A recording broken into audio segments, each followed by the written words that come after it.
यीशु मसीह के नाम से हमारे सभी भाई बहनों का अभिनंदन। आज हमारे साथ एक भाई हैं जो हमारी मिनिस्ट्री से काफ़ी समय से जुड़े हुए हैं।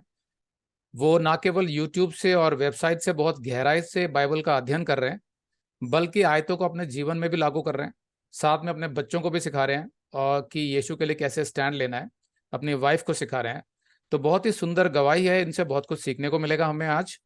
तो आइए सबसे पहले हम संतोष मंडल भाई का स्वागत करते हैं। संतोष, आप हमें सबसे पहले ये बताइए, क्योंकि आप हिंदू बैकग्राउंड से थे, तो वहां से आप मसीह में कैसे आए? जी, मैं सबसे पहले परमेश्वर का धन्यवाद करता हूं कि उन्होंने मुझे अपने जीवन की इस गवाही को अपने मसीही भाई बहनों के बीच साझा करने का ये अवसर प्रदान किया। मैं भैया हिंदू फैमिली बैकग्राउंड से बिलोंग करता हूं और बचपन से ही मेरे भगवान में बहुत आस्था थी। हर मंगलवार को हनुमान मंदिर जाना, हनुमान चालीसा पढ़ना, पीर बाबा के यहाँ जाना, चादर चढ़ाना, नवरात्रों में हर साल दोस्तों के साथ मिलकर जागरण इत्यादि कराना, इसी तरीके से मेरा जीवन चल रहा था। साथ साथ तमाम वो बुराइयां भी मेरे जीवन में चल रही थी जो संसार जिसे बुराई नहीं समझता। झूठ बोलना, गाली देना, नशा, व्यभिचार, ये तमाम चीजें भी मेरे जीवन में साथ साथ चल रही थी। 2011 की बात है जब मेरी शादी से कुछ दिन पहले ही मेरी आंख में इन्फेक्शन हो गया। मैं हॉस्पिटल गया, वहां पर डॉक्टर ने मेरे 2-3 टेस्ट किए, उसके बाद दवाई लेकर के मैं घर आ गया। इसी तरीके से 2-3 बार मैं हॉस्पिटल गया, दवाई लेता था, घर आ जाता था, बस मेरी आंख ठीक नहीं हुई। इसके बाद इसी बीच मेरी शादी भी हो गई।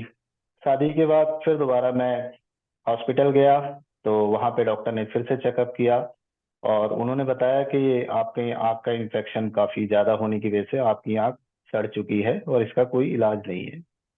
तो उन्होंने कहा कि जैसे कोई बॉडी का पार्ट सड़ जाता है तो उसको काट के हटाना होता है, अदरवाइज ऑप्शन जो इन्फेक्शन है वो और ज्यादा फैल जाता है, तो इसी वजह से इसको काट के निकालना होगा। जैसे ही भैया मैंने ये बात सुनी तो पूरा मेरी आंखों के आगे अंधेरा छा गया और मैं पूरी तरह से मतलब चक्कर से आ गए। फिर किसी तरीके से मैं अपने घर वापस आया। मैंने अपने परिवार वालों को सारी बात बताई। उसके बाद मेरे परिवार वालों ने मुझे कई अस्पतालों में दिखाया। एम्स में भी मेरा काफी इलाज चला, लेकिन वहां भी डॉक्टर ने सिर्फ एक ही बात कही कि आपकी आंख सड़ चुकी है और इसका कोई इलाज नहीं है, सड़ी हुई चीज को काट के निकालना पड़ेगा। तो ये जब बात हुई तो उसके बाद फिर इसी बीच मेरे परिवार वालों ने जो जहाँ कहता था कि भी इसको इस मंदिर में ले जाइए, इस मौलाना के पास ले जाइए और यहाँ से ये ठीक हो सकता है, हर जगह मेरे को घर वाले मुझे लेकर के गए, अस्पताल से लेकर के मंदिर, मौलाना के पास, हर जगह। लेकिन कहीं से मेरी प्रॉब्लम ठीक नहीं हुई। तो यहाँ पर मैं आपसे ये पूछना चाहता हूँ कि जो आपके जो अपना विश्वास था हिंदू धर्म में, किसी भगवान पे, किसी देवी देवता पे, उनसे भी आपने कभी ऐसे प्रार्थना करी कि मेरी आंख ठीक कर दो? जी भैया, 3 महीने तक मुझे ये प्रॉब्लम रही और 3 महीनों में मैं जितने भी भगवानों के नाम जानता था, सभी भगवानों के नाम लेकर मैं रो रो के विनती करता था कि हे भगवान मुझे ठीक कर दे, मेरी जिंदगी में क्या हो गया। यहाँ तक कि वाहे गुरु या अल्लाह, इस तरीके से भी मैं उनसे प्रार्थना करता था, लेकिन दिन प्रतिदिन मेरी हालत और खराब होती चली गई। मैं आपकी गवाही सुन रहा हूँ, लेकिन साथ में कुछ इंपॉर्टेंट बातें हैं। तो मैं समझ रहा हूँ कि आपका एक विश्वास था अपने धर्म में, लेकिन साथ में आपने ये भी बताया कि आप सब कुछ करते थे, नशा करते थे, व्यभिचार करते थे, टीवी में जैसी भी फिल्में देख लेते थे, प्रोग्राम वगैरह। तो जब आप अपने देवी देवताओं से और भगवान से प्रार्थना कर रहे थे, तब क्या मन में कभी ये विचार भी आया था कि भाई मेरे जीवन में तो अनेक पाप हैं, तो मुझे क्या हक बनता है परमेश्वर से कुछ भी मांगने का? ऐसा कोई सवाल आया था? या जो आपका जीवन था वो जो धार्मिक जीवन था वो एक तरफ था, आप जागरण करवाते थे, और दूसरी तरफ आपका सांसारिक जीवन था जिसमें सारे पाप थे? कैसा था ये? जी भैया, पाप की तरफ तो मुझे ऐसा लगता था मुझे कि शायद मेरी कुछ ऐसी कुछ बात हो गई जिस वजह से मेरे जीवन में इतनी बड़ी विपत्ति आई है। लेकिन परमेश्वर से कुछ बोलना या माफी, इस तरीके की कोई ऐसी बात नहीं थी। बस विनती मैं परमेश्वर से किया करता था, जितने भी भगवानों को मैं उस टाइम जानता था। और जैसा कि मैंने बताया कि वाहे गुरु का भी नाम लिया, अल्लाह के लिए हम्म। भी मैंने खूब प्रेयर की, बट कुछ भी नहीं हुआ। ओके। इसी तो कहने का मतलब जी ये है कि आप कह रहे हैं कि मैं अपनी आंख के लिए तो प्रार्थना करता था अपने देवी देवताओं से, लेकिन मन में ये जी सवाल, ये कभी ख्याल नहीं आया कि भाई मैंने बहुत से जो पाप किए हैं पहले, उनकी क्षमा मांगो और उनसे दूर हो जाओ, ऐसा ख्याल मन में नहीं आया उस समय? ऐसा मन में इसलिए नहीं आया क्योंकि मैं संसार में देखता था कि मैं ऐसा, जिस तरीके से मैं हूँ उस तरीके से तो सभी लोग ऐसे ही हैं। तो इसको एक तरीके से मैं नॉर्मल समझता था कि मैं इतना भी वो नहीं हूँ, ये सब चीजें जो मैं कर रहा हूँ वो तो सभी लोग ओके। करते हैं। हाँ बाकी हाँ। मैं धार्मिक हूँ, हर चीजें कर रहा हूँ। तो मतलब आपका कहने का ये है कि आपको लगता था कि भाई जैसे संसार में सब लोग जी रहे हैं, एक तरफ धर्म चल रहा है, जागरण चल रही है, पूजा पाठ चल रहे हैं, दूसरी तरफ संसार के सारे पाप भी जीवन में है, कि उसमें गालियां देना, अश्लील वीडियो देखना, जो मर्जी व्यभिचार करना, ये सब कुछ भी शामिल है। तो आपको लगता था वो तो सांसारिक जीवन है भाई, तो उसमें क्या बुराई है, वो तो सामान्य है ना? इसके जी बावजूद भी आप अपनी आंख के लिए अपने देवी देवताओं से प्रार्थना करते थे कि कहीं से कोई तो होगा जो मेरे को ठीक कर देगा। तो फिर जी। आप मंदिर, मस्जिद, गुरुद्वारा सब जगह गए, मौलाना के पास भी गए, लेकिन कोई फर्क नहीं हुआ। उसके आगे क्या हुआ?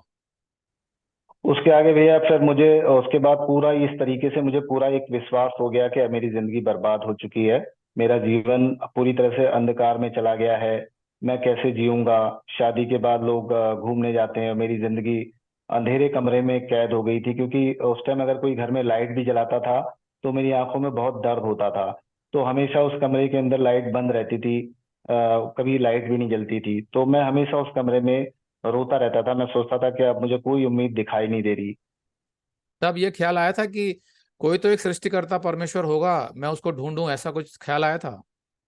ऐसा ख्याल तो मुझे ये आ रहा था कि मैंने इतने भगवानों से प्रेयर की, मैंने हमेशा भगवानों पे इतनी आस्था रखी, इतनी श्रद्धा रखी, और सभी भगवानों के मैं नाम 3 महीने से ले रहा हूँ, लेकिन मुझे क्यों कुछ नहीं हो रहा। तो उस टाइम मुझे भगवानों पर से ऐसा था कि मुझे लग रहा था कि पता नहीं कोई भगवान है भी या नहीं है।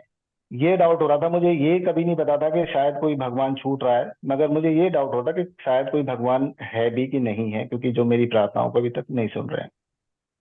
फिर क्या हुआ? उसके बाद भैया फिर इसी बीच जो है मेरे एक भाई ने बताया कि आप मेरे साथ जो है, यीशु मसीह एक परमेश्वर हैं और आप मेरे साथ चल चलिए। वो सगे तो भाई थे मैंने उस आपके? भाई को बताया। नहीं, एक मेरे पड़ोस में रहते थे, मेरे फ्रेंड थे, तो उन्होंने मुझे बताया। तो वो बीच बीच में मुझे बता रहे थे तो मैं उनकी बात को नहीं सुनता था। फिर मैंने कहा कि जब मैं इतनी बड़े बड़े अस्पतालों में मेरा इलाज चल रहा है, एम्स वालों ने भी मना कर दिया, और मंदिरों में, मौलाना के पास, हर जगह मैं चला गया, तो चर्च जाके मेरा क्या होगा? मुझे कोई उम्मीद नहीं थी भैया उस टाइम। मुझे पता था कि अब ये मेरी आंख डॉक्टर काट के निकाल देंगे और मेरी लाइफ बर्बाद हो जाएगी।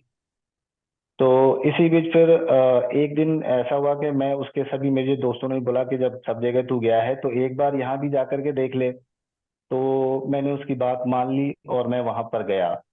वहां जब गया भैया तो पास्टर जी को मैंने बताया कि मेरी आंख सड़ चुकी है और एम्स में मुझे बताया है कि आपकी आंख निकालनी पड़ेगी। तो उन्होंने बोला कि कुछ भी नहीं होगा, आप यीशु को जानते हो? तो मैंने उनसे कहा कि हाँ, ये ईसाइयों के भगवान हैं। तो उन्होंने मुझे ये कहा कि ये ईसाइयों के भगवान नहीं है, ये सबके भगवान हैं। और उन्होंने कहा कि ठीक है, हम यीशु से आपके लिए प्रार्थना करेंगे, यीशु आपको ठीक करेगा। और उन्होंने मुझे आंखें बंद करने के लिए कहा, मैंने आंखें बंद की और उन्होंने यीशु से मेरे लिए प्रार्थना की। उसके बाद मैं वहां से अपने घर आ गया और फिर उसी अंधेरे कमरे में जाके लेट गया। और 3 दिन के बाद जब मेरी आंख में अचानक दर्द हो रहा था तो मुझे अस्पताल जाना पड़ता था। फिर वो मुझे इमरजेंसी दवाई देते थे तो दर्द ठीक होता था, पेन किलर भी ज्यादा काम नहीं कर पा रहा था। तो मैं बुधवार को जब अस्पताल गया एम्स में, तो वहां डॉक्टर ने, जब मेरी आंख को डॉक्टर ने चेक किया, तो 3 महीने में पहली बार उन्होंने ये बोला कि आपकी आंख का जख्म जो है वो थोड़ा सा ठीक हो रहा है। तो जैसे ही भैया उन्होंने मुझे ये बात बोली कि आपकी आंख का जख्म कुछ ठीक हो रहा है, तो मैं तो चर्च जाके भूल चुका था। जैसे मंदिर में, गुरुद्वारा, हर जगह जाकर के मैं भूल गया था, इसी तरह के चर्च जाके भी मैं भूल चुका था बिल्कुल। तो उसी टाइम मेरे दिमाग में सीधा ये आया कि मैं चर्च गया था और यीशु मसीह से मेरे लिए प्रार्थना हुई थी। तो मैं घर आ गया, अगले संडे फिर मैं चर्च गया और वहां मैंने पास्टर जी को बताया। फिर उन्होंने दोबारा मेरे लिए प्रेयर करी। और उसके अगले बुधवार को जब मैं एम्स में फिर से गया तो डॉक्टर ने मेरा आंख चेक किया और डॉक्टर ने कहा कि अभी आपकी आंख जो सड़ गई थी, हमें यकीन नहीं हो रहा, वो आपकी आंख ठीक हो चुकी है, जख्म पूरी तरह से भर गया है। अब आप जो है मिठाई खाइए, मिठाई बांटिए। तो मतलब ये कि हम ये मान सकते हैं कि वो जो प्रार्थना की गई थी आपके लिए, उससे आपको चंगाई मिल गई, लेकिन क्या आपको उस समय तक ये पता था कि सुसमाचार वास्तव में क्या है और उद्धार क्या है, ये पता था आपको उस समय? जी नहीं, उद्धार के बारे में तो मुझे ऐसा कुछ पता नहीं था। मुझे तो सिर्फ ये लगा था कि जैसे और भगवान है ऐसे ही मैंने सबके नाम तो लिए थे, लेकिन एक भगवान को मैंने छोड़ दिया था, यीशु को। तो उनका नाम लिया था, तो मुझे ये तो नहीं पता था। मुझे ये था कि शायद ये भी एक भगवान है और इन्होंने मेरी प्रार्थना को सुन लिया। बाकी उद्धार के बारे में और इन सब चीजों के बारे में कि केवल यीशु ही परमेश्वर है, ये सब चीजें मुझे नहीं नहीं पता पता थी। थी। लेकिन क्या जी आपको ऐसा नहीं लगा कि सिर्फ यीशु ने चंगाई दी है, बाकी किसी ने दी नहीं, तो हो सकता है कि सिर्फ यीशु ही हो और कोई हो ही ना? ऐसा नहीं लगा? नहीं, उस टाइम तो मुझे ये विश्वास हुआ, क्योंकि उस टाइम में जैसे चमत्कारों के पीछे थोड़ा सा रखता है कि भाई चमत्कार हो गया, तो ऐसे ही मुझे लगा कि भाई चर्च में यीशु की वजह से मुझे चमत्कार हो गया। लेकिन ये तो मुझे लग गया था कि हाँ यीशु परमेश्वर है, लेकिन इकलौते परमेश्वर है ये मुझे नहीं पता ये नहीं था। पता था। ओके, तो जी यहाँ पर नहीं। मैं अपने दर्शकों को वो बताना चाहता हूँ कि जो लोग ये डॉक्ट्रिन सिखाते हैं कि भाई तुम चंगे इसलिए नहीं होते हो क्योंकि तुम्हारे अंदर विश्वास नहीं है, तुमने यीशु को उद्धारकर्ता स्वीकार नहीं किया है, इसलिए तुम चंगे नहीं होते हो, ऐसा इल्जाम लगा देते हैं जब उनकी प्रार्थना के बावजूद भी कोई मरीज चंगा नहीं होता है। तो और मैंने अपने संदेशों में ये बताया हुआ है कि यीशु अपनी करुणा में बहुत लोगों को चंगाई देता था। उसने 10 कोड़ियों को ठीक किया था, उनमें से एक ही वापस आया था। उसने जब एक जो पैरालाइज था, पूरा लकवा मारा हुआ, जो जिसको ठीक किया था, वो पूल में उतर नहीं सकता था, कुंड में, तो उसको जब यीशु ने ठीक किया था तो वो जानता भी नहीं था कि यीशु कौन है। तो मैंने बताया था कि ये जरूरी नहीं है कि आप यीशु को जानते हो, आपका उद्धार हो गया हो, आप विश्वास में हो तभी आपको चंगाई मिलेगी, ये बिल्कुल गलत सिद्धांत है। तो मैंने सिखाया हुआ है अपने संदेशों में बाइबल से कि परमेश्वर अपनी करुणा में, अपनी योजना में किसी को भी चंगाई दे सकता है। इसलिए जब हम प्रार्थना करते हैं तो सामने वाले का भले ही विश्वास ना हो, लेकिन हमारा विश्वास तो है यीशु पर, उसके आधार पर भी वो चंगाई दे सकता है। तो अगर कोई कल को ये कहता है कि भाई तुम्हारा विश्वास नहीं है इसलिए तुम चंगे नहीं होते हो, ये गलत शिक्षा है। जहां पर भी यही बात साबित हुई, क्योंकि इनको पता तक नहीं था कि वास्तव में यीशु कौन है। तो आगे सुनते हैं क्या हुआ, बोलिए। उसके बाद भैया फिर मैं हमेशा हर संडे चर्च जाने लगा। वहां पर आराधना होती थी, बाइबल वगैरह सिखाई जाती थी। तो मैं बाइबल पढ़ता था, तो धीरे धीरे जीसस के बारे में के उनके जीवन में क्या उन्होंने काम किए, जीसस कौन थे और क्या उन्होंने हमारे लिए किया, तब जाकर के मुझे धीरे धीरे बातें पता चलती चली गई। और फिर मुझे लगा कि हाँ यीशु ही परमेश्वर है, क्योंकि बहुत सारी चीजें जो एक परमेश्वर के अंदर होनी चाहिए, जब मैंने उसको कंपेयर किया तो मुझे लगा कि वो सब चीजें यीशु में ही है। हम्म। तो इसका मतलब है कि जो प्रार्थना उन्होंने करी अपने विश्वास पर, उसके आधार पर आपको चंगाई मिल गई। अब आप यहां तक पहुंच गए कि आपको समझ आ गया कि यीशु ही परमेश्वर है। तो क्या आपने अपने पापों से मन फिराकर, आप जैसे पापों में जीते थे कि एक तरफ जागरण हो रहा है, जागरण करवा रहे हैं, दूसरी तरफ शराब पी रहे हैं, तो समझ आ गया था आपको कि ये सब पाप होते हैं जो संसार में चल रहे हैं, उनसे मन फिरा लिया था आपने उसके बाद? एकदम से तो नहीं, क्योंकि काफी टाइम तक तो जब तक मैं बाइबल धीरे धीरे पढ़ रहा था, मैं एकदम से बहुत ज्यादा, क्योंकि वहां पर नहीं पढ़ा था मैं। तो शुरू में तो मुझे जीसस के बारे में पढ़ता रहा तो मुझे ये डाउट होता था कि ठीक है यीशु परमेश्वर है, ये बताते हैं कि केवल यीशु ही परमेश्वर है, तो मुझे ये लगता था कि यीशु परमेश्वर है हम मानते हैं, लेकिन केवल यीशु ही परमेश्वर है। तो ये मेरे अंदर सवाल होता था, ये क्यों? क्योंकि हमारे बाकी भी भगवान हैं, उनसे भी मैं प्रेयर करता था, लेकिन आंख मेरी ठीक हो गई थी, लेकिन आस्था अभी भी मेरी उन भगवानों में थी हम्म। कि कहीं ना कहीं वो भी भगवान है।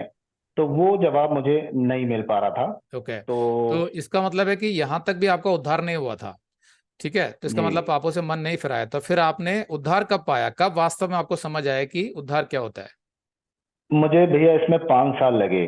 मैं 2011 में पहली बार चर्च गया था, और 2016 तक मैंने जब बाइबल को सीखा पूरी तरीके से, मुझे उसमें जवाब मिलते चले गए कि यीशु ही केवल परमेश्वर है। तो उसके बाद मैंने 2016 में बपतिस्मा लिया और यीशु को अपना जीवन दे दिया पूरी तरीके से। Very nice. तो उसके बाद फिर जीवन में क्या बदलाव हुए, वो बताइए थोड़े से। जीवन में उसके बाद मेरे बहुत से बदलाव हुए, जैसे कि मुझे बाकी जो संसार की बुराइयां थी धीरे धीरे मेरे जीवन से खत्म होने लगी। और जैसे मुंह से गालियां निकलती थी भाषा में, वो सब चीजें कब बंद हो गई, नशा कब बंद हो गया, और काफी चीजें जो जीवन में बुराइयां थी वो कब बंद होती चली गई धीरे धीरे, वो मुझे पता भी नहीं लगा।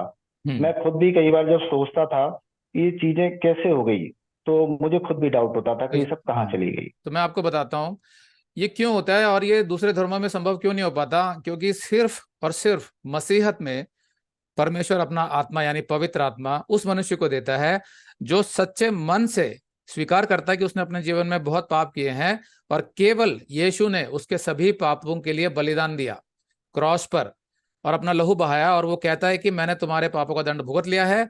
अगर तुम मुझे अपना एकमात्र परमेश्वर और उद्धारकर्ता स्वीकार करते हो तो मैं तुम्हें अपना आत्मा तुम्हारे अंदर सदैव के लिए छोड़ दूंगा और वो आत्मा तुम्हारे जीवन में तुम्हारा मार्गदर्शन करेगा और तुम्हें सब बुराइयों से निकाल देगा बाहर। इसीलिए ये सिर्फ मसीहत में ही संभव हो पाता है, जैसा संतोष के जीवन में हुआ कि धीरे धीरे अपने आप सारी बुराइयां निकल गई, किसी को कुछ बताना नहीं पड़ा। तो ठीक है, तो बुराइयां निकल गई, आपका उद्धार हो गया, फिर आगे आपका मसीह सफर कहाँ किस दिशा में गया?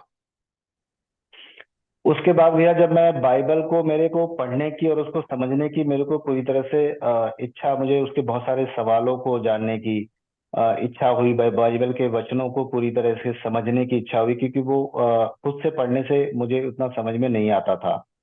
तो उसके लिए फिर जो है मैं काफी ढूंढने लगा वीडियोस वगैरह। नेट पे मैं वीडियो वगैरह ढूंढने लगता था कि कहीं से मुझे कुछ जानकारी मिल जाए। तो क्योंकि हमारे चर्च में ऐसी कोई व्यवस्था नहीं थी कि अगर क्या कोई क्वेश्चन अगर हमारे अंदर आता है बाइबल के वचनों को लेकर के, तो हम उनको डिस्कस कर सकें। तो ऐसी कोई व्यवस्था नहीं थी, इसकी वजह से मुझे आउट सोर्सेज से जो है इन जानकारियों को ढूंढने की जरूरत पड़ी। ओके। तो वो फिर आपने क्या प्रार्थना की उसके लिए कि प्रभु मुझे बाइबल सीखनी है, कोई सिखाने वाला अच्छा टीचर चाहिए, सही शिक्षा चाहिए, ऐसे कोई प्रार्थना करी आपने? जी भैया, जब मैं बपतिस्मा से पहले भी मैं हमेशा प्रार्थना करता था कि यीशु मैं आपके वचन को सीखना चाहता हूँ, मुझे वचन सिखाएं। और क्या चीजें हैं जो चीज मुझे समझ नहीं आती थी, उसके लिए मैं प्रेयर करता था कि यीशु आप मुझे समझाइए।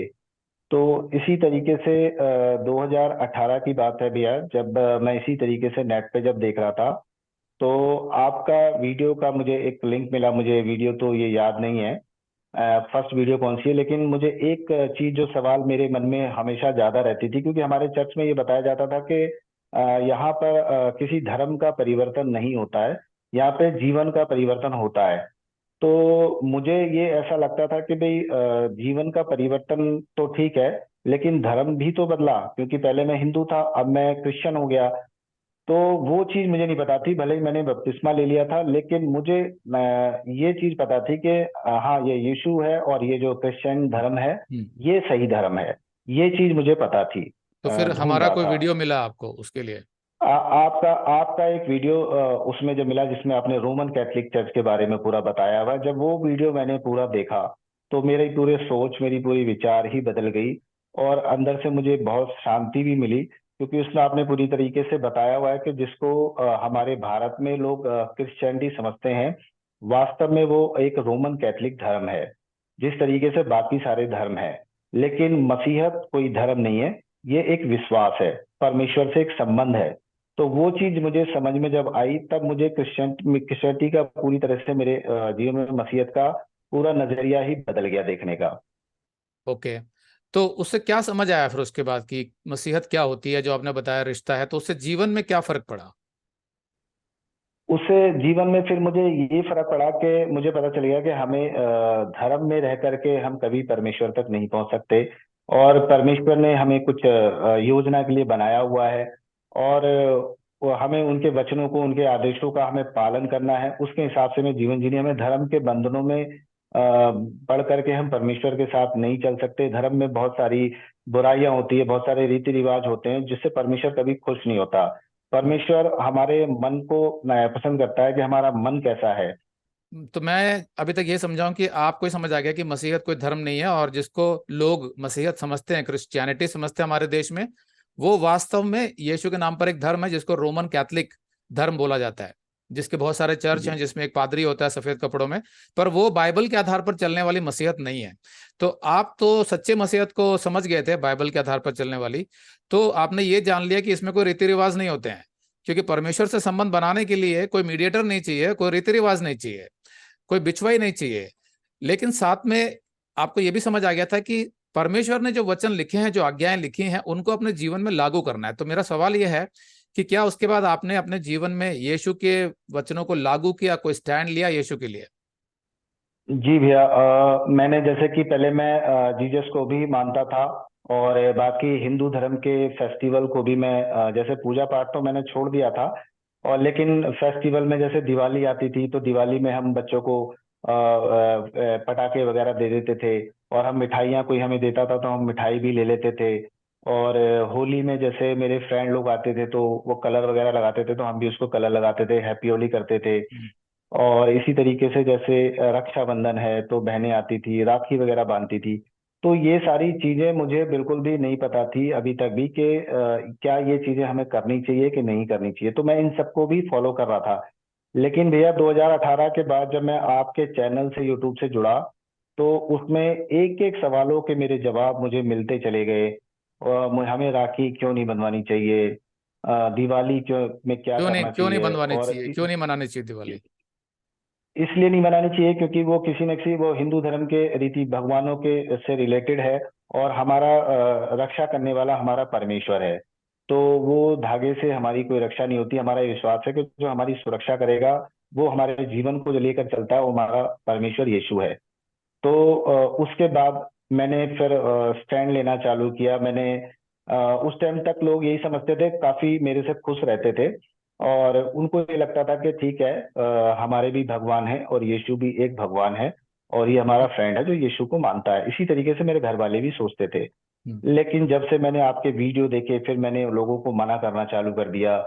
दिवाली में जैसे लोग मिठाई, या मेरे घर के लोग भी मिठाई देते थे, तो मैंने मना किया कि मैं मिठाई नहीं खा सकता क्योंकि मैं केवल यीशु को ही परमेश्वर मानता हूँ और इन चीजों को मैं नहीं ले सकता। इसी तरीके से फिर दोस्तों को कलर लगाने आते थे, मैं उनको मना करता रहा। फिर मैंने उसी टाइम से राखी बंधवाना भी अपनी बहन को मना कर दिया, क्योंकि मुझे लगा भैया कि अगर मैं ये स्टैंड नहीं लूंगा, जैसे आपने वीडियो में सब सिखाया हुआ है कि अगर हम स्टैंड नहीं लेंगे तो लोगों को कभी पता नहीं चलेगा यीशु के बारे में, और उनका जीवन जो है वो नर्क की तरफ चला जाएगा। हम हम्म। ये जानते हुए भी हम अपने परिवार वालों को, अगर स्टैंड नहीं लेंगे तो हमारे परिवार वाले स्वर्ग नहीं जा पाएंगे। साथ में ये भी है कि हम जब जानते हैं सच्चाई को कि सिर्फ एक ही परमेश्वर है, यीशु मसीह, जो सारे संसार का सृष्टि करता है, तो जाहिर सी बात है कि अगर हम दूसरे त्योहारों में किसी भी तरह शामिल हो रहे हैं, तो हम उन भगवानों की जो बाइबल के आधार पर मिथ्या है, कल्पना है, माइथोलॉजी है, उसकी पुष्टि कर रहे होते हैं कहीं ना कहीं पर। तो हमें अपना स्टैंड लेके हमें लोगों को बताना है कि भाई आप लोग सच्चे परमेश्वर को जानिए, कि सृष्टिकर्ता परमेश्वर कौन है, आपका और मेरा, और उसने क्या किया है। इसकी वजह से हमें उन चीजों में इन्वॉल्व नहीं होना है, ये बाइबल सिखाती है। तो ऐसा संतोष ने करना शुरू किया। तो इसकी वजह से क्या क्या तकलीफें उठानी पड़ी, सताव कैसे आए? हाँ सताब भैया, मेरे को जैसे कि जब मेरी आँख का इन्फेक्शन ठीक हुआ, उस टाइम फिर मेरा जो काम करता था, मेरी जॉब भी छूट गई थी। तो उसके बाद मैंने जब मैंने फिर एक जगह ड्राइविंग की नौकरी करना मैंने स्टार्ट किया। तो वहां पर एक बार जब मैं अपने सर के साथ उनकी गांव गया, तो वहां पर उनके जो ब्रदर इन लॉ थे, वहां पर मंदिर में कुछ कार्यक्रम था। तो वहां पर पूड़ी सब्जी कुछ खाना वगैरह था, तो उनके जो ब्रदर इन लॉ हैं वो खुद मेरे लिए खाना लेकर के आए, प्रसाद जो था। तो मैं जानता था कि मंदिर से निकल रहे हैं और वो प्रसाद है, तो उन्होंने मुझे दिया। तो मैंने उनसे कहा कि सर मैं ये प्रसाद मैं नहीं खा सकता। तो उन्होंने कहा अरे ये तो प्रसाद है। ये तो मैंने कहा सर इसीलिए तो मैं नहीं खा सकता। फिर मैंने कहा मैं यीशु को मानता हूँ, यीशु के अलावा कोई परमेश्वर नहीं है, तो मैं इसको प्रसाद को नहीं खा सकता। तो वे चले गए। तो उसके बाद मुझे भी ऐसा लगा कि आज मेरी नौकरी चली गई। तो फिर मैंने जब मेरे बॉस ने को पता चला, तो उन्होंने मुझे अगले दिन खूब डांटा कि तुम अपने आप को क्या समझते हो, तुमने मेरे उसको साले को इतना ऐसा क्यों कहा, वो इतने बड़े आदमी आप जानते हो, आपने ऐसा उनको कह दिया। मैंने कहा सर मैंने उनको बिल्कुल भी इंसल्ट नहीं किया, मैंने उनको हाथ जोड़ करके बोला कि सर मुझे माफ कर दीजिए, मैं यीशु को मानता हूँ और मैं इस प्रसाद को नहीं खा सकता। तो उसके बाद फिर परमेश्वर का धन्यवाद करता हूँ कि उन्होंने उनके मन को शांत किया और उन्होंने मुझे कुछ नहीं कहा। जी। इसके अलावा और कोई बात, कोई और गवाही ऐसी? इ- इसके अलावा एक गवाही और है भैया, मेरे परिवार में जब मेरी दादी एक्सपायर हो गई थी, तो मेरी दादी गांव में रहती थी, एक्सपायर हो गई थी, तो हम सभी लोगों को गांव जाना पड़ा। तो उस टाइम पे जैसे हिंदू धर्म में होता है कि जितने भी परिवार के लड़के बच्चे होते हैं उन सबको मुंडन कराना होता है, हम्म। और श्राद्ध होता है तो उसका भोजन वगैरह भी खाना होता है। तो जब मैंने आपके वीडियो में ये सब देखा कि हमें मुंडन वगैरह नहीं कराना चाहिए, तो वहां भी मैंने स्टैंड लिया। मैंने अपने घर वालों को साफ मना कर दिया कि ना तो मैं और ना ही मेरे बच्चे, हम ना तो मुंडन कराएंगे और ना ही हम श्राद्ध का भोजन खा सकते हैं। तो उस टाइम उन घर वालों में काफी नाराजगी, उन्होंने कहा कि हम तुम्हें घर से निकाल देंगे, तुम्हारा हमारा कोई रिश्ता नहीं होगा, और तुम ऐसा कैसे कर सकते हो, हमारे यहाँ दुख की बात है और तुम इस तरीके से जो बात को पकड़ के बैठे हो इतनी दुख की घड़ी में। तो फिर भी मैंने उनसे सिर्फ एक ही बात कही कि नहीं, आप कुछ भी करें, मैं ये बिल्कुल नहीं कर सकता। तो फिर उनको लगा कि ठीक है, उन्होंने कहा अच्छा ठीक है, अगर आप श्राद्ध का खाना नहीं खा सकते तो मत खाइए, बट मुंडन जरूर करा लीजिए। मैंने कहा नहीं, मैं वो बिल्कुल नहीं करा सकता। फिर उन्होंने मुझे बताया कि जैसे गांव में जो हमारे धर्म के, जो जाति के जो लोग होते हैं, अगर उनको पता लग जाएगा तो वो हमें समाज से निकाल देंगे और काफी प्रॉब्लम होगी, कोई भी हमारे जो है भोज में आएगा हम्म। नहीं, तो हमारी काफी बेइज्जती होगी। तो हम्म। फिर भी उसके बावजूद भी मैंने कहा चाहे कुछ भी हो जाए, मैं बिल्कुल भी अपने बच्चों को अपना मुंडन नहीं करा सकता, मुझे रियली परमेश्वर की आज्ञा सबसे बड़ी है। तो मैंने वहां पर उनको बिल्कुल मना कर दिया। जब मेरे घर वालों ने देखा कि अब ये नहीं मान रहा है, तो फिर उन्होंने, फिर जो हमारे जो जाति का कोई जो एक मुखिया होता है, मुझे उतना आइडिया नहीं है, तो उनको बुला करके पहले ही घर वालों ने बता दिया कि इस तरीके से इसकी आंख खराब हुई थी और यीशु मसीह को परमेश्वर मानता है, तो ये ना तो बाल कटवाएगा ना ये करेगा। तो जब उनको मैंने सारी बातें बताई, तो उन्होंने भी, परमेश्वर का मैं यहाँ भी धन्यवाद करता हूँ कि उन्होंने वहां भी मदद की और वो भी शांत हो गए, ऐसा कुछ नहीं हुआ। हमें ना तो मुंडन कराना पड़ा, ना रीति रिवाजों को फॉलो करना पड़ा। ओके। तो एक तो और बात आपने बच्चों के बारे में बताई थी मुझे, वो भी थोड़ा बताएंगे कि बच्चों को आपने सिखाया स्टैंड लेने के लिए, उसका कुछ सताव हुआ आपके बेटे का?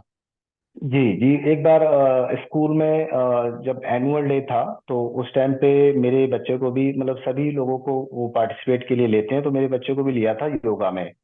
तो जब योगा में लिया तो उसकी प्रैक्टिस के लिए मेरे बच्चे को ले गए ग्राउंड में और उन्होंने योगा वगैरह कराया।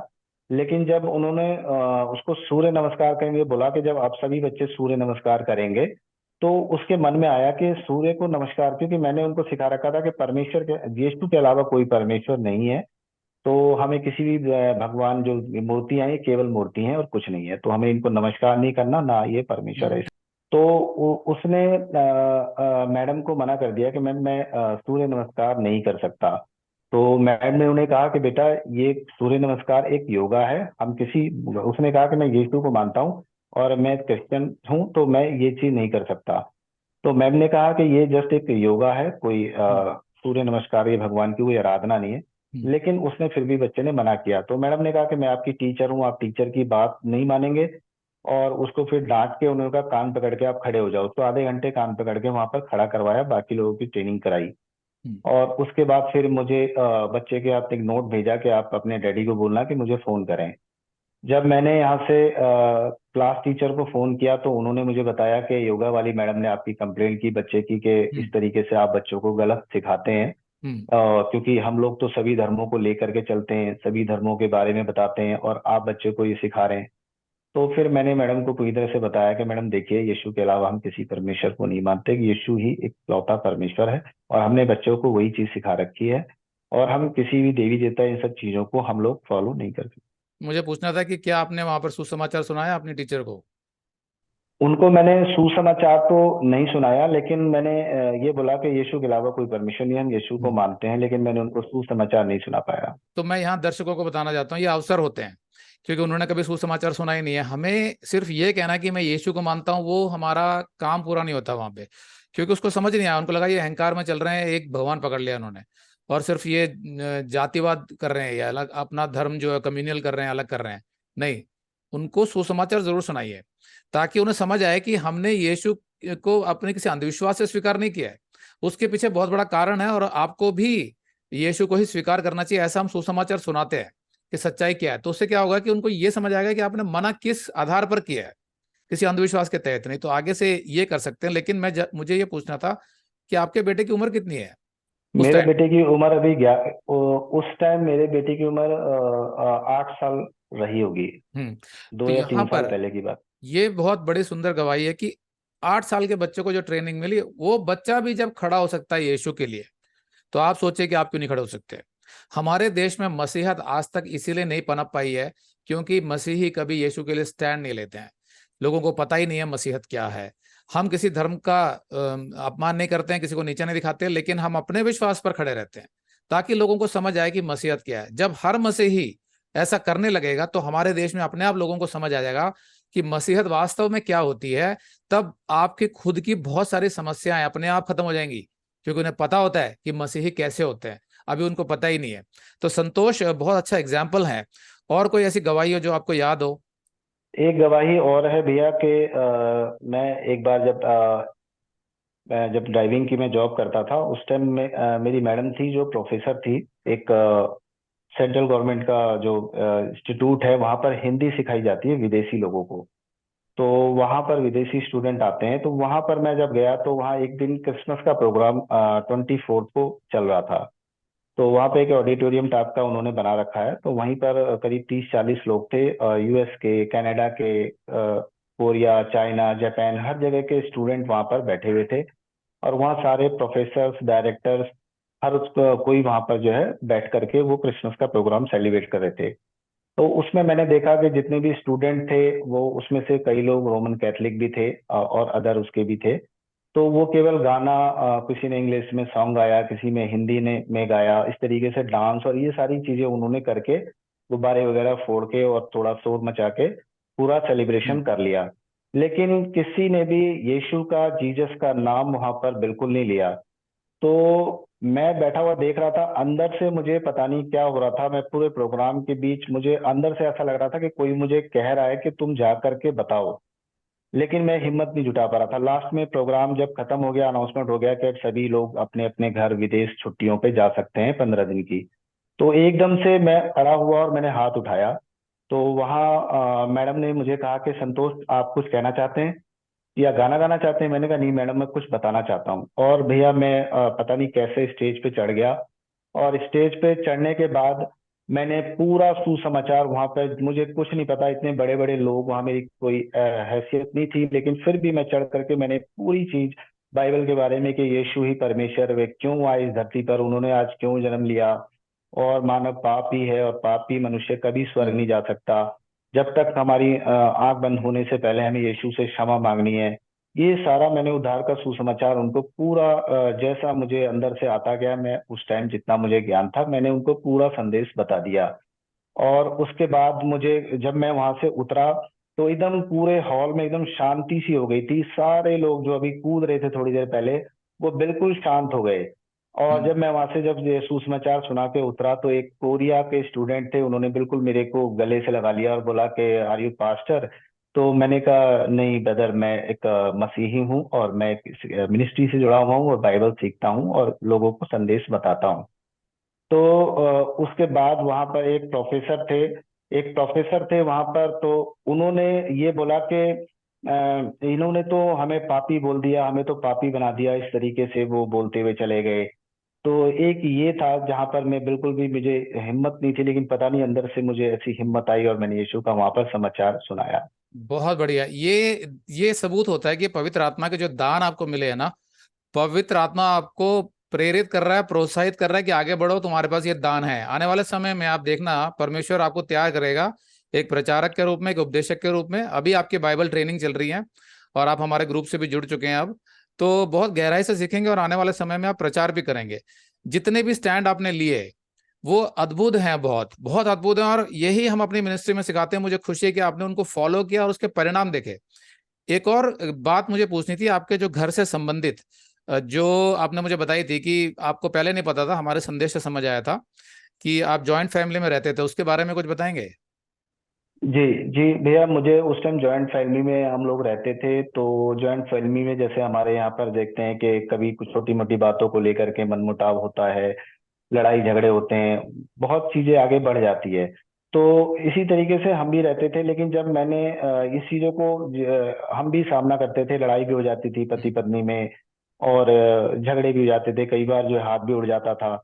लेकिन समझ में नहीं आता था क्या करें, सिर्फ परमेश्वर से प्रार्थना करते थे और फिर दोबारा से वही दिन चलने लगता था। लेकिन जब मैंने आपका एक वीडियो देखा, तो उसमें आपने जब बताया हुआ ऑर्डर के बारे में कि सबसे पहला स्थान हमें जीवन में परमेश्वर को देना है, दूसरा स्थान पति पत्नी का है, और तीसरा माँ बाप का, और बाकी सारे जो हमारे रिलेशन आते हैं। तो उसमें जब आपने बताया कि हमें अपनी पत्नी को अपने अलग लेकर के रहना चाहिए ताकि पति पत्नी का संबंध एक अच्छा हो सके और परमेश्वर से भी हमारा संबंध जुड़ सके, तो उसमें आपने पूरी तरीके से समझाया हुआ है। तो वो वीडियो देखने के बाद भी मुझे समझ में आया।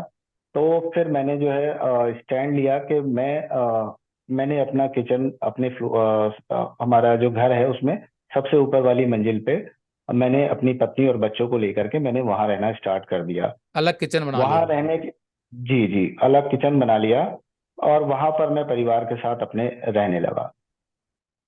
तो वो जब रहने लगे तो उसका एक कारण ये था, मुख्य कारण, कि जब आप जॉइंट फैमिली में रहते हैं और वो अगर वो अन्य धर्म से हैं, तो बड़ी समस्या होती है, क्योंकि वो अपने रीति रिवाज निभाते हैं, फिर अपने पोते नातियों को भी वो वही सिखाते हैं। अगर वो मसीही भी हैं तो भी हम ये सिखाते हैं कि शादी के बाद आप पहले थोड़ा अपना जीवन जो है पति पत्नी का, उनका संबंध को आप मजबूत कीजिए पहले, और फिर एक जो यीशु की जो गवर्नमेंट है, सरकार जो है यीशु की है, वो आपके घर में पहले आए, उसमें आप बढ़िए पहले। उतना समय 3-4 साल का लगता है। उसके बाद फिर कोशिश ये होनी चाहिए कि आपका जो मसीही जीवन है वो दूसरों से दुष्प्रभावित नहीं हो रहा है। तो उसी तरीके से वो कंटिन्यू करना होता है। बाकी मैंने समझाया हुआ है कि माँ बाप के प्रति अपनी जिम्मेवारियां निभानी है, उनसे प्रेम रखना है, वो सब कुछ संदेशों में है। उसके बारे में हम चर्चा नहीं करेंगे। तो ये जो अलग हुए उससे सताव क्या हुआ? उससे बहुत सताव हुआ कि पहले तो परिवार वालों ने पूरी तरह से सोचा कि एक तो ये चर्च चला गया, उसके बाद इसने हमारे भगवानों को छोड़ दिया, अब इसने हमें भी छोड़ दिया। तो इस तरीके से काफी परेशानी आने लगी। और उसके बाद फिर जब उनको कोई जैसे प्रॉब्लम होती थी तो फिर बाद में मैं उनके साथ खड़ा रहा। कोई प्रॉब्लम तो उनको लगा कि ठीक है, ये हमसे पूरी तरह से मैं हमें छोड़ा नहीं है इसने। इसने परिवार भले ही अलग कर लिया, तो फिर उन्होंने कहा ठीक है, अगर आप अपने परिवार के साथ खुश हैं तो फिर आप रहिए। तो ये चीज फिर बाद में घर वाले। समझ गए। तो यही हम समझाते हैं अपने संदेशों में कि शुरुआत में दिक्कत होगी, वो समझ नहीं पाएंगे, लेकिन धीरे धीरे वो समझ जाते हैं कि इन्होंने अपना प्रेम नहीं खत्म किया हमारे से। इन्होंने सिर्फ मसीह के लिए स्टैंड लिया है कि यीशु मसीह उनके जीवन में पहला है, उनके बच्चे यीशु मसीह के बारे में ही सीखेंगे, उनका पूरा का पूरा परिवार यीशु मसीह के आधार पर चलेगा। दूसरे किसी भगवान, देवी देवता, त्योहार, रीति रिवाज की उनके घर में जगह नहीं है।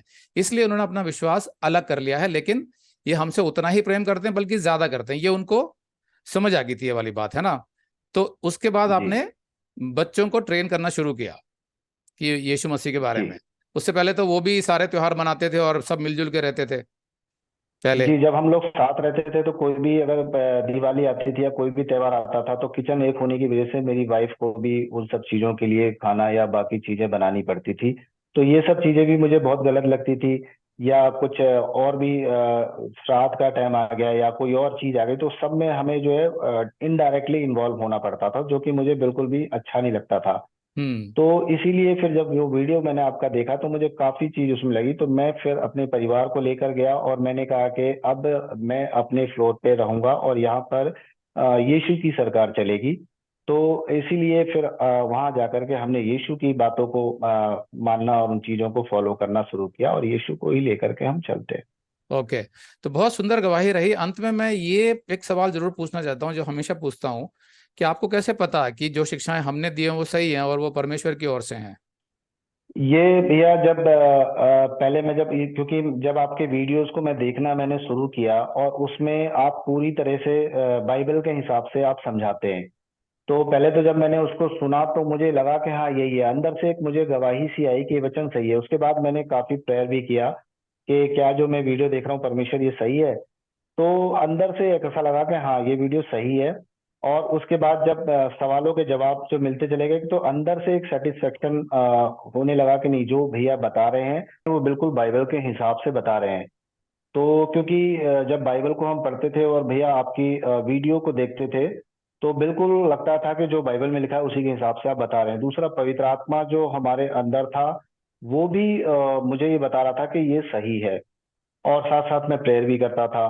तो इस तरीके से जो मैं आपके वीडियोस को देखता रहा और बाइबल को मैं धीरे धीरे सीखता रहा। ओके। तो अब जो आपके ओवरऑल जो मैंने कहानी सुनी पूरी, उससे मुझे ये समझ आया कि यीशु मसीह ने आपको बुलाया कि वो आंख को खराब जो हो रही थी, यीशु ने बोला कि ठीक है मैं इसको चंगाई तो दूंगा, लेकिन साथ में मैं बताना चाहता हूं कि तुम्हारा परमेश्वर कौन है। तो उसी बीमारी का इस्तेमाल करके यीशु ने आपको बुलाया, पहले पहले चंगाई देके ये साबित किया कि वो चंगाई दे सकने वाला सच्चा परमेश्वर है, कोई काल्पनिक नहीं है। जिनको एम्स के डॉक्टर ने, जो दिल्ली में जो एम्स है वो सबसे बड़ा हॉस्पिटल है इंडिया का, उन्होंने मना कर दिया कि ये ठीक नहीं हो सकता, और एक डॉक्टर ने नहीं, अनेकों डॉक्टर ने मना कर दिया कि ये ठीक नहीं हो सकता, उसको यीशु ने मात्र प्रार्थना से ठीक कर दिया। मैं ये नहीं कह रहा कि डॉक्टर बुरे होते हैं, परमेश्वर उनका भी इस्तेमाल करता है, लेकिन कभी कभी वो अपने आप को प्रकट करने के लिए चंगाई भी दे सकता है, ऐसी जैसे संतोष के जीवन में हुई। तो अगर डॉक्टर संतोष को ठीक करते तो शायद यीशु कभी भी उनको मिल नहीं पाते संतोष को, वो कभी समझ नहीं पाते कि सच्चा परमेश्वर कौन है। तो इसीलिए यीशु ने ऐसा होने दिया कि डॉक्टरों से उनका इलाज नहीं हुआ, यीशु ने कर दिया। उसके बावजूद भी उनका उद्धार नहीं हुआ था। चंगाई कोई सबूत नहीं होता है कि जिसकी चंगाई होगी तो उसका उद्धार भी हो गया, नहीं, चंगाई तो यीशु अपनी करुणा में देता है। चंगाई से जो बढ़कर है वो है परमेश्वर का वचन, जो हमारा जीवन संवारता है, हमारा उद्धार करता है, मृत्यु के बाद हमें स्वर्ग ले जाता है। वो ज्यादा महत्वपूर्ण है, जो संतोष को धीरे धीरे समझ में आया। तो वो पूरी तरीके से बाहर निकल के आए अपने धर्म से। तो आपके धर्म में तो पहले पैर छूना भी एक बहुत बड़ा रिवाज होता था, आप तो छूते होंगे अपने माँ बाप के, रिश्तेदारों के पैर, तो उसका सामना कैसे किया आपने? उसका सामना मैंने किया भैया, पहले मैं भी पैर छूता था, लेकिन जब मैंने आपका संदेश देखा उसमें बताया था कि हम परमेश्वर के अलावा हमें किसी को भी दंडवत नहीं करना है, तो उसी दिन से, क्योंकि जब भी मैं आपके वीडियो देखता था उसके बाद से ही उसको स्टेप को मैं फॉलो कर लेता था। तो मैंने जब घर में पैर छूना बंद कर दिया, फिर घर वाले नाराज होने लगे कि इसने तो आदर सम्मान ही हमारा छोड़ दिया है। तो मैंने उनको समझाया, धीरे धीरे मैं उनको, दिक्कतें आती थी लेकिन मैं उनको समझाता गया कि ये दंडवत करना केवल परमेश्वर के आगे, और हर मनुष्य में पाप है, पाप का स्वभाव है। तो हम चाहे आप हमारे माँ बाप ही क्यों ना हो या बड़े ही क्यों ना हो, उनके अंदर भी पाप का स्वभाव होता है। तो जो परमेश्वर को हमें आदर देना है वो हम मनुष्य को नहीं दे सकते। ठीक है, आप हमारे माँ बाप हैं, हमारे बड़े हैं, हमें उन्हें आदर देना है। आपको आपको ये समझ आ गई थी, आपने उनका पालन एकदम से करना शुरू कर दिया, क्योंकि आपको पवित्र आत्मा ये गवाही देता था कि ये बाइबल के आधार पर ठीक है। तो ऐसे करके आप बढ़ने लगे वचन में और अपने बच्चों को भी शिक्षित करने लगे। और आपने मुझे बताया था कि आप हर समय संदेश चलाते रहते हैं, मतलब जब भी घर पे होते हैं, दूसरी को टीवी फिल्में नहीं देखते, वो भी थोड़ा सा बताएंगे?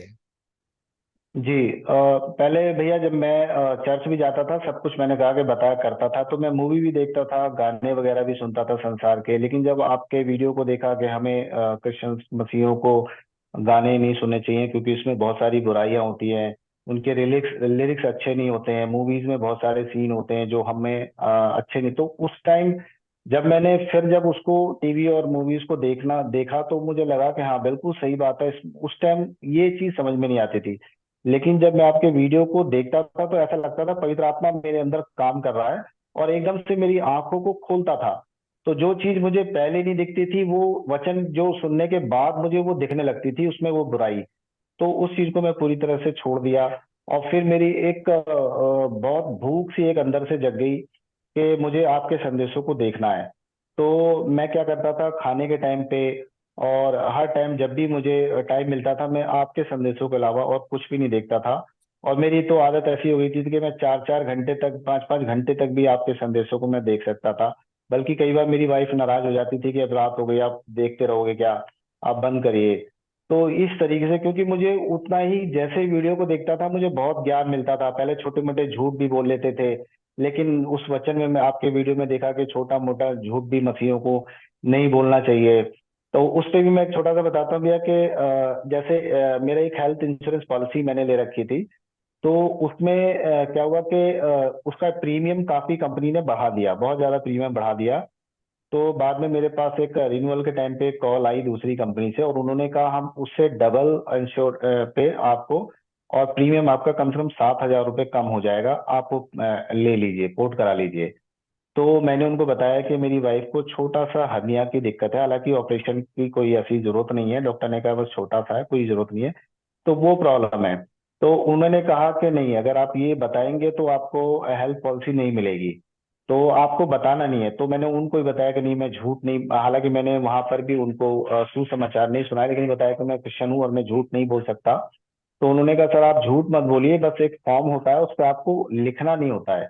तो मैंने कहा वो भी तो एक झूठ ही है कि मैं उसमें अगर नहीं लिख रहा हूँ तो गलत स्टेटमेंट दे रहा हूँ, उस पर साइन कर रहा हूँ। तो उन्होंने कहा सर इतनी सी बात है और आपका हर साल 7,000 रुपये एक्स्ट्रा लग रहे हैं और आपको प्रीमियम भी आधा मिल रहा है उसका बेनिफिट। हम्म। तो मैंने उसके लिए मना कर दिया। तो कुल मिलाकर मेरे को ये समझ आया कि परमेश्वर ने आपकी आत्मिक आंखें खोलने के लिए पहले आपकी शारीरिक आंखें ठीक करी, उसको खोला, पहले जो बंद हो गई थी पूरी तरीके से उसको परमेश्वर ने पहले खोला। उसके बाद धीरे धीरे आपकी आत्मिक आंखें खुली और आपको एक नया संसार दिखाया जो यीशु का संसार है, यीशु का राज्य है। और आज आप उसमें बढ़ते जा रहे हैं। तो सताव भी है, लेकिन उस सताव का सामना किया, आपके बेटे ने भी स्टैंड लिया। फिर घर वालों को धीरे धीरे समझ आया कि मसीहत वास्तव में क्या होती है। तो मैं अपने सभी भाई बहनों को यही कहना चाहता हूं कि संतोष मंडल मेरे लिए बहुत ही स्पेशल है, क्योंकि इनकी जो गवाही है ये पूरी स्टैंड से भरी हुई है, छोटी छोटी बातों पे। और भी हैं इन्होंने जो मुझे बताई थी, सारी तो हम आपको बता नहीं पाएंगे छोटे से वीडियो में। इनकी जो गवाहियां हैं उससे पता चलता है कि ये हर जगह स्टैंड लेते हैं यीशु के लिए। जितने बार इन्होंने मेरे वीडियोस देखे उतने तो शायद मैंने भी नहीं देखे अपने वीडियोस, उतने इन्होंने देखे हैं और बहुत जगह पे स्टैंड लिए हैं। तो ये जो बात है ये मुझे सबसे सुंदर लगती है। आज जो भी इनको जानता होगा वो हमेशा ये गवाही देगा कि भाई मैं जानता हूं कि सच्ची मसीहत क्या होती है, क्योंकि मैं एक ऐसे व्यक्ति को जानता हूं। और यही मैं आप सबसे कहता रहता हूं कि जब तक आप स्टैंड नहीं लेंगे हमारा देश कभी भी सच्ची मसीहत को समझ नहीं पाएगा, और साथ में परमेश्वर का राज्य इस देश में आगे भी नहीं बढ़ेगा। तो मेरी आप सबसे यही विनती है कि आप एक तो सच्ची शिक्षा सीखिए, सही वीडियोस देखिए, परमेश्वर से पूछकर कि सही वीडियोस कौन से हैं, फिर उसको अपने जीवन में लागू भी कीजिए। यीशु के लिए हर जगह खड़े होइए, देखिए धीरे धीरे करके हमारे देश में भी सच्ची मसीहत आएगी। तो ये इंटरव्यू हम यहीं पर समाप्त करते हैं। आपका बहुत बहुत धन्यवाद संतोष मंडल। आप सबको भी यीशु मसीह के नाम से अभिनंदन। आमीन।